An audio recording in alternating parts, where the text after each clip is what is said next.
오늘 에스겔에서는 가장 유명한 본문이죠. 37장 말씀을 가지고 성령의 바람이 불면이라는 제목으로 함께 은혜를 나누기를 원합니다. 우리가 살아가는 이 시기는 참으로 혼란한 시기다. 누구나 전문가가 아니더라도 모두가 그렇게 느낄 것입니다. 현대 문명의 발달로 우리는 많은 사실 전자제품들의 자동차나 비행기에 그런 혜택을 받고 살아갑니다. 그러나 항상 우리 인간이 하는 일에는 순기능이 있는가 하면 역기능이 있습니다. 어떤 물건을 만들 때는 반드시 바이 프로덕트라고 그러죠. 부산물이 생기는 것입니다. 안타깝게도 현대 문명의 발달로 우리는 많은 편의를 사실 누리며 살아가고 있지만은 역기능적으로 사실 이 생태계가 많이 파괴되었습니다. 사실 원래는 지구촌 곳곳에 어느 것 할 것 없이 사실 이런저런 천재재해로 사실 많은 사람들이 희생되고 고통을 받고 있습니다. 멀리 갈 것 없이 걷는 하늘의 일이니까 또 하나님의 소관이니까 또 그렇게 쉽지만은 우리가 살아가는 가장 민주적이고 안전한 이 미국에 살아가고 있으면서도 사실 지금 미국은 굉장히 혼란에 빠져 있다. 그런 생각을 해봅니다. 굉장히 지금 마약 문제가 심각합니다. 그리고 뉴스를 통해서 아시는 것처럼 이런저런 질서가 무너지고 있기 때문에 백주대낮에 강도들이 때를 지어서 멀쩡한 상점을 털고 그냥 보란듯이 사회 질서를 유린하는 그런 모습들이 끊임없이 뉴스를 통해서 들려오고 있습니다. 제가 노스캘리포니아에서 오래 살았기 때문에 그런 현상은 사실 미국 전역에서 제일 어떻게 보면 실감을 했다. 여기 와서 그래도 이스트 사우스 이 복음 벨트 지역이기 때문에 그래도 이 지역은 좀 안전하다 그런 생각을 하면서도 그러나 이 지구촌 곳곳에 환경적인 면에서나 또 문화적인 면에서나 안전한 것은 없다라는 생각을 요즘 와서 더더욱 하게 됩니다. 이런 지구촌 전체 차원에서 우리가 고민할 필요도 없이 오늘 우리가 그리스도인으로서 21세기를 살아가면서 정말 우리의 영적인 상황, 또 우리 가정, 우리가 살아가는 이 사회, 우리가 살아가는 이 나라의 영적인 현 주소는 어떤지 한번 좀 깊이 생각해 보고 정말 하나님께서 역사하셔서 새로운 변화의 바람이 우리들에게 불어오기를 간절히 소망해 봅니다. 사람들은 누구나 몇 번 새로운 일을 시도하다가 막히게 되면 금방 포기하고 낙심하게 되죠. 신앙적인 결단도 그렇습니다. 작심삼일이 될 때가 많이 있습니다. 우리가 연약해서 그렇고 더 정직하게 말하면 영적으로 나태하고 게을러서 그렇습니다. 그러나 낙심은 건물입니다. 낙심은 하나님께 속한 것이 아니고 이것은 사단의 전유물이기 때문입니다. 낙심하고 절망하면 이미 실패한 인생입니다. 라틴어에 이런 말이 있습니다. 스페로 스페라. 직역하면 나는 희망한다. 그러니 당신도 희망하라 라는 말입니다. 숨이 붙어있는 한 희망은 있다. 이런 뜻으로 서로 격려하는 말입니다.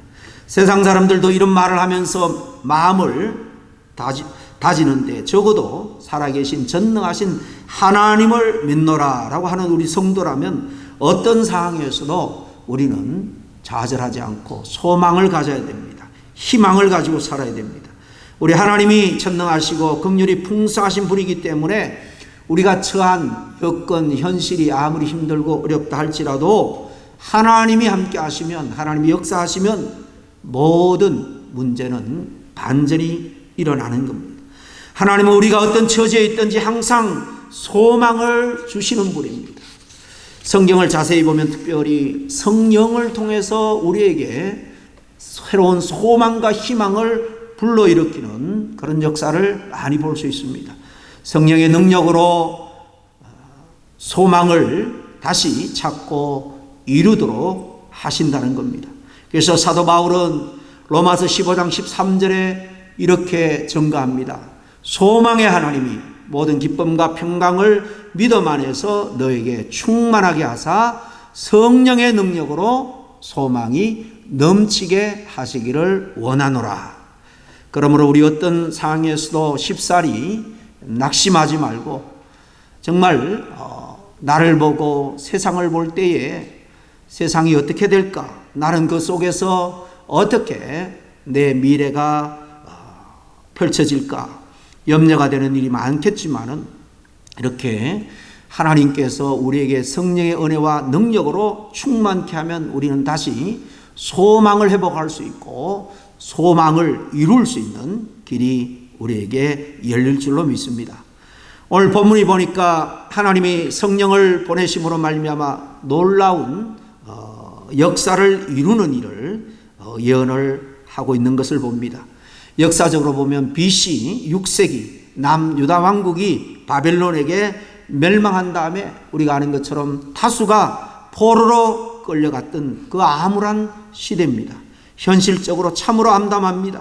바벨론에서 다시 해방되어 본토로 돌아오리라는 전혀 기대를 할 수 없는 그런 상황이었습니다. 그럼에도 불구하고 하나님은 오늘 특별히 포르지에 있는 에스겔을 불러서 약속합니다. 반드시 가나안 땅으로 귀환하게 될 것이다. 그 일이 바로 성령의 역사로 말미암아 이루어지게 될 것임을 오늘 말씀합니다. 에스겔서 37장 오늘 읽은 본문 말씀 몇 절 뛰어넘어 14절입니다. 내가 또 내 영을 너희 속에 두어 너희가 살아나게 하고 내가 또 너희를 너희 고국 땅에 두리니 나 여호와가 이 일을 말하고 이룬 줄을 너희가 알리라. 여호와의 말씀이니라 그랬습니다. 여기 내 영이라 그러죠. 내 영을 너희 속에 줘. 내 영. 하나님이 지금 천사를 통해서 사절을 통해서 에스겔에게 말씀하고 있는 거예요. 하나님의 영입니다. 홀리 스피릿, 성령입니다. 그런데 구약의 히브리어로 이 영, 성령을 루아흐라고 표현을 합니다. 원래 뜻은 바람입니다. 좀 더 이것이 좀 의미를 더해서 호흡을 말할 때도 루아흐를 씁니다. 그러나 기본적으로 루아흐는 성령을 의미하는 루아흐는 바람을 의미합니다. 여러분 오늘 읽은 이 본문 내용 에스겔의 환상이죠. 하나님이 그의 영 성령으로 에스겔 선지자를 어디로 이끕니까? 골짜기로 이끄는데 그곳은 마른 뼈들이 절비한 바로 해골 골짜기입니다. 오늘 2절 다시 한번 보겠습니다. 나를 그 뼈 사방으로 지나가게 하시기로 본적 그 골짜기 지면에 뼈가 심이 많고 아주 말랐더라 그랬습니다. 그때 하나님이 물었습니다. 이 말라 비틀어진 뼈를 보느냐? 이것이 다시 살아날 수 있겠느냐? 어떻게 여러분 이 말라 비틀어진 뼈들이 다시 생명을 얻고 살아날 수 있겠습니까? 그런데 에스겔이 뭐라고 대답을 하죠? 그 다음 3절에 보니까 그가 내게 이르시되 인자야 이 뼈들이 능히 살 수 있겠느냐 하시기로 내가 대답하되 주 여호와여 주께서 아시나이다. 무슨 말입니까? 인간적으로 제가 볼 때는 불가능해 보입니다. 그러나 전지전능하신 하나님, 주라는 것은 바로 엘로힘, 권능자, 전능자를 말합니다. 하나님이 전능자이므로 하나님의 손에 달려 있습니다. 하나님이 원하시면 새로운 역사가, 생명의 역사가 일어날 줄로 믿습니다. 라는 고백이 담긴 말씀입니다. 여기서 마른 뼈들은 바로 하나님의 백성들입니다. 1차적으로 당시 지금 절망 가운데 있는 이스라엘 백성들을 의미합니다. 너무나도 지금 정말 한심하고 절망적인 상태에 처해져 있습니다. 이스라엘 하나님이 과연 살아 계신지조차 다 의심할 정도입니다. 설사 살아 계신다 할지라도 이런 폐허에 이런 이스라엘 백성들에게 다시 하나님이 긍휼을 베풀 수 있을까? 도와주실 수 있을까? 다 의심하고 있던 그런 때였습니다. 완전히 절망적인 상태죠. 그러나 하나님이 에스겔에게 말씀하셨고 또 그 말씀에 얼토당토하는 명령이지만은 에스겔은 순종합니다. 그게 7절 8절입니다. 예, 내가 명령을 따라 대언하니 대언할 때 소리가 나고 움직이며 이 뼈 저 뼈가 들어맞아 뼈들이 서로 연결되더라. 내가 또 보니 그 뼈에 힘줄이 생기고 살이 오르며 그 위에 가죽이 덮이나 그 속에 생기는 없더라 그랬습니다. 하나님의 말씀을 대신 선포하자 뼈들이 척척 움직이더니 들어맞습니다. 힘줄이 생깁니다. 살이 붙습니다. 그리고 가죽이 덮입니다. 멀쩡하게 사람의 모습으로 외형적으로는 회복이 되었습니다. 그러나 중요한 것은 거기에 아직 생기는 없었더라 그랬습니다. 다시 하나님의 말씀을 대언합니다. 9절입니다. 생기야 사방에서부터 불어와서 이 죽음을 당한 자에게 불어서 살아나게 하라. 그 다음 10절에 뭐라고 되어 있습니까? 이에 내가 그 명령대로 대언하였더니 생기가 그들에게 들어가매 그들이 곧 살아나서 일어나 서는데 극히 큰 군대더라 그랬습니다. 생기가 바람처럼 불어오자 마른 뼈들이 하나의 형체를 형성하고 또 생명이 그 안에 들어가 살아있는 움직이는 군대가 되었다는 겁니다. 여기서 군대는 바로 살아있는 많은 하나님의 사람들을 가리킵니다. 생기는 앞서 말씀드린 것처럼 성령의 바람입니다. 생기는 바로 성령의 바람처럼 영적인 바람처럼 그렇게 그들에게 불어오자 놀라운 능력으로 말미암아 마른 뼈처럼 다 소망이 없던 그들에게 놀라운 일들이 벌어집니다. 우리가 생각할 때는 도저히 있을 수 없는 일입니다. 불가능한 일입니다. 그러나 하나님이 하나님의 영으로 새바람을 불어넣을 때에 마른 뼈들이 형상을 입을 뿐만 아니라 생영이 됩니다. 새로운 생명체가 됩니다.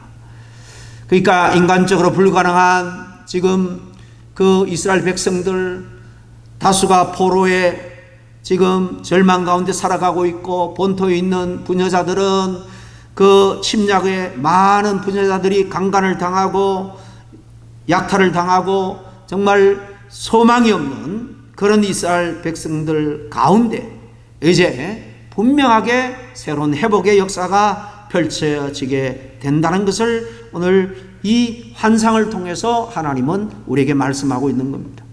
그 당시 이스라엘은 나라가 이렇게 완전히 망해서 대다수의 왕족들을 비롯해서 이 엘리트들은 젊은이들은 대부분 포로로 잡혀갔습니다.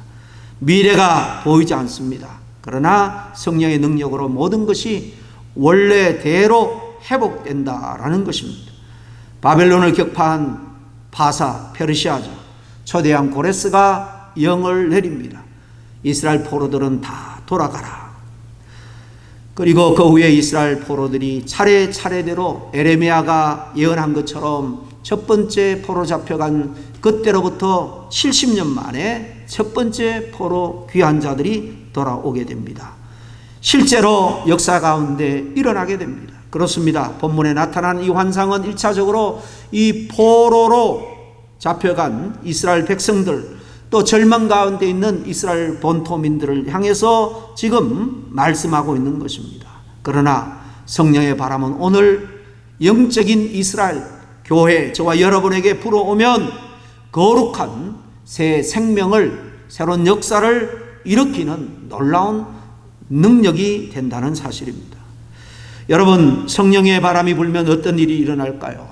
오늘 두 가지만 오늘 말씀을 통해서 상고하려고 합니다. 마른 뼈가 살아나 군대가 되듯이, 군대가 됐다는 것은 하나님의 사람으로 하나님의 일꾼으로 거듭나게 되었다는 겁니다. 그런 것처럼 죽었던 자들이 살아나는 생명의 역사가 나타나게 되는 겁니다. 태초에 하나님이 우주 만물을 창조하실 때 마지막 순서로 인간을 창조하죠. 어떻게 하십니까? 창세기 22장 7절에 보면 흙으로 사람의 형상을 만듭니다. 그리고 하나님이 생기를 그 코에 불어넣으니까 사람이 생령이 되었다라고 말합니다. 여기서 생령이 되었다는 것은 짐승처럼 숨쉬는 그런 생명만 가진 것이 아니라 하나님의 형상을 따라서 육체는 물론이고 또 지정의를 가진 인격과 영까지 하나님의 속성을 그대로 이어받았다라는 말씀입니다. 인간 하나님으로, 거의 하나님에 준하는 그런 특별한 존재로 하나님이 우리 인간을 만들어 주신 거예요. 이렇게 생명, 생기가 불어올 때에 죽었던 말랐던 물체에 생명의 역사가 일어나는 겁니다. 안타깝게도 아담의 범죄 다음에 계속해서 인간이 타락을 거듭하게 되죠. 그리고 노아의 시대에 보면은 하나님이 노 심판을 할 수밖에 없었던 그 시대의 인간상에 대해서 이렇게 말합니다. 창세기 6장 3절입니다. 여호와께서 이르시되 나의 영이 영원히 사람과 함께하지 아니하리니 이는 그들이 육신이 됨이니라. 육신이 됨이니라. 고기 덩어리가 되었다는 것입니다. 죄로 말미암아 인간의 영혼이 죽고, 다시 말해서 하나님과 영적으로 신비하게 교류할 수 있는 우리 영혼이 죽음으로 하나님과의 관계가 단절되니까 짐승과 똑같은 고기 덩어리가 되었다는 겁니다. 그런데 성령의 능력으로 새 생명을 얻게 됩니다. 그것이 바로 예수 그리스도가 십자가에서 저와 여러분을 위해서 대신 대속의 희생 제물이 됨으로 말미암아 우리는 믿음으로 거듭나게 되고 중생하게 된 겁니다. 예수님 생전에 니고데모라는 한 관원이 찾아오죠. 관원이라는 것은 요즘 말로 하면 국회의원에 해당되는 사회적으로 아주 성공한 신분입니다. 거기다 니고데모는 유대교의 랍비입니다. 성경 선생입니다. 자신의 영혼이 죽은 상태인 줄도 사실 모르고 어떻게 하면 새로운 생명을 얻을 수 있겠냐고, 거듭날 수 있겠냐고 묻죠. 주님이 말씀합니다. 요한복음 3장 5절 이하에 나옵니다. 예수님께서 대답하시되 진실로 진실로 내게 이르노니 사람이 물과 성령으로 나지 아니하면 하나님의 나라에 들어갈 수 없느니라. 영원한 생명을 가지고 영원한 복락을 누린 하나님의 나라, 바로 물과 성령으로 거듭나야 된다는 것입니다. 새 생명으로 태어나야 된다는 것입니다. 어떻게 나이가 많은데 다시 뱃속에 들어가서, 엄마 뱃속에 들어가서 태어날 수 있습니까? 엉뚱한 반문을 합니다. 주님이 부연 설명을 하죠. 그게 요한복음 3장 8절에 나옵니다. 바람이 임의로 불매 내가 그 소리는 들어도 어디서 와서 어디로 가는지 알지 못하나니 성령으로 난 사람도 다 그러하니라. 성령을 바람으로 비유해서 말씀합니다. 그리고 바람처럼 성령도 육안으로 사실 식별할 수가 없다는 거죠. 그러나 성령의 역사는 있고 성령이 역사하면 거듭나는 새 생명을 얻는 역사가 일어난다는 겁니다. 바람이 보이지 않지만 분명히 존재하고 있다는 사실은 바람이 지나가는 자리 흔들리는 나뭇가지를 보고 우리는 알 수가 있습니다. 성령도 마찬가지로 확인할 수 있는 방법이 있습니다. 갈라디아 4장 6절에 바울이 뭐라고 말합니까? 너희가 아들임으로 하나님이 그 아들의 영을 우리 마음 가운데 보내사 아빠 아버지라 부르게 하셨느니라. 아바 아버지, 가장 친근하게 아버지를 부르는 그런 호칭입니다. 하나님을 나의 아버지로, 나의 구주로 부를 수 있는 것, 바로 여기 보니까 성령께서 우리 안에 역사할 때 아들의 영이, 하나님의 영, 예수님의 영, 삼위일체로 볼 때 같은 영 성령이죠. 그 영이 우리 마음 가운데 임할 때에 우리는 하나님을 나의 구주로, 주인으로 그렇게 부르게 된다는 것입니다. 저와 여러분이 하나님을 나의 주님으로, 아버지로 부를 수 있다면 우리는 성령으로 거듭난 사람들입니다. 성령의 결과로 말미암아 우리는 그렇게 할 수 있는 거예요. 부디 저와 여러분이 성령을 모시고 생명의 역사를 날마다 체험하며 살아갈 수 있기를 바랍니다. 성령은 우리가 믿을 때 한번 우리한테 임재하면 끝나는 것이 아니고 계속해서 뭐라고 말합니까? 성령의 충만을 받으라라고 말합니다. 성령의 충만이라는 것은, 성령은 삼위 하나님 인격체이기 때문에 양으로 이렇게 한 컵을 받고 더 많이 넘치도록 큰 컵으로 받고 그런 의미로 생각하면 안 됩니다. 인격체입니다.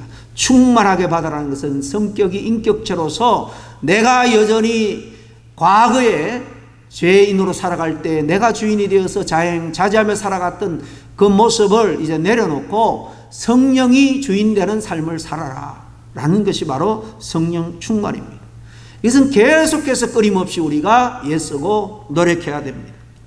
우리가 믿음으로 성령의 임재하심으로 감동으로 예수를 구주로 믿고 구원을 얻었지만은 끊임없이 우리 안에 죄의 본성이 남아있기 때문에 악한 마귀 사단은 계속해서 충동질합니다. 내 인생의 주인은 너야. 너 인생을 누구한테 맡겨? 왜? 보이지 않는 하나님께 맡기고 하나님을 예배하고 하나님을 위해서 헌신하고 하나님을 위해서 그렇게 귀한 재물의 10의 1조를 드리냐? 악한 마귀 사단은 끊임없이 우리에게 속삭일 겁니다. 이것이 악한 마귀 사단은 오늘날 우리에게 네가 왕이라고 끊임없이 말하고 하나님은 오늘 성령을 통해서 아니야. 내가 너를 만들었고 내가 내 독생자를 통해서 구원했으니 내가 왕이야. 사실 어떤 분은 이런 영적인 이면에 일어나는 이 역사들을 보면서 현대인들은 이제 왕싸움을 하고 있다 그런 표현을 하더라고요. 왕싸움. 내가 왕이냐? 정말 내가 믿는 하나님이 왕이냐? 정말 어느 편에 서서 헌신하며 살아가느냐는 겁니다. 믿지 않은 사람은 말할 것도 없이 우리 믿는 우리들도 믿노라 하면서도 여전히 내가 왕이 되고자 하는 욕망이 끊임없이 내 안에서 일어납니다. 악한 마귀 사단의 역사입니다. 성령의 바람이 불어오면 우리는 깨닫게 됩니다. 내가 주인이 되어서 살아봤자 그 인생은 그렇고 그럴 뿐이야.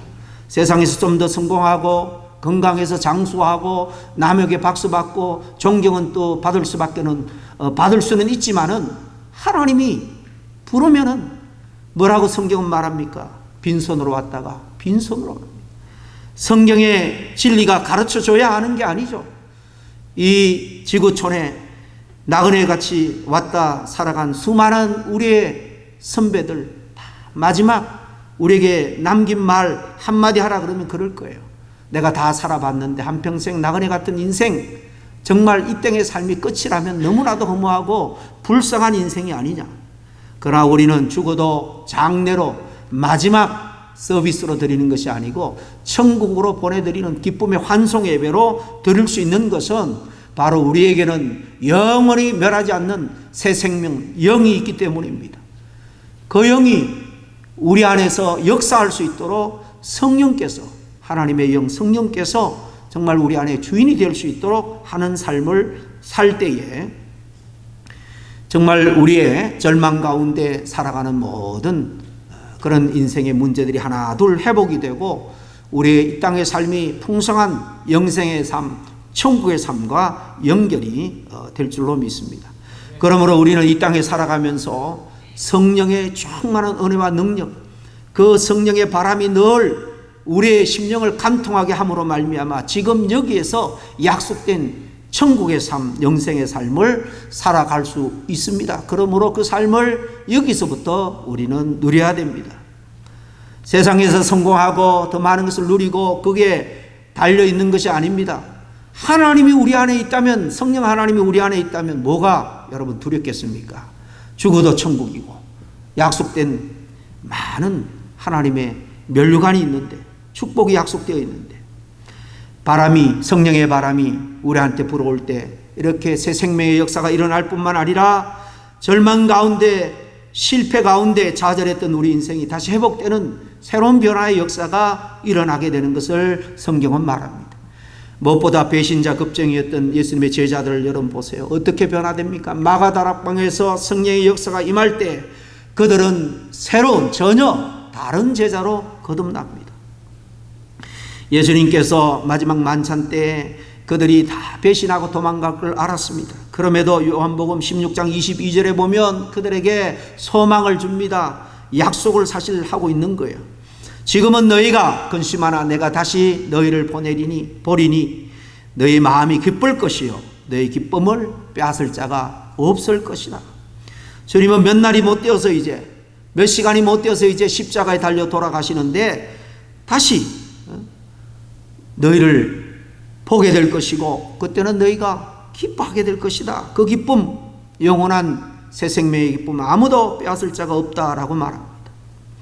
부활 성천한 다음에 성령을 보내신 후 변화될 이 제자들을 미리 주님께서 약속하고 말씀하고 있는 겁니다.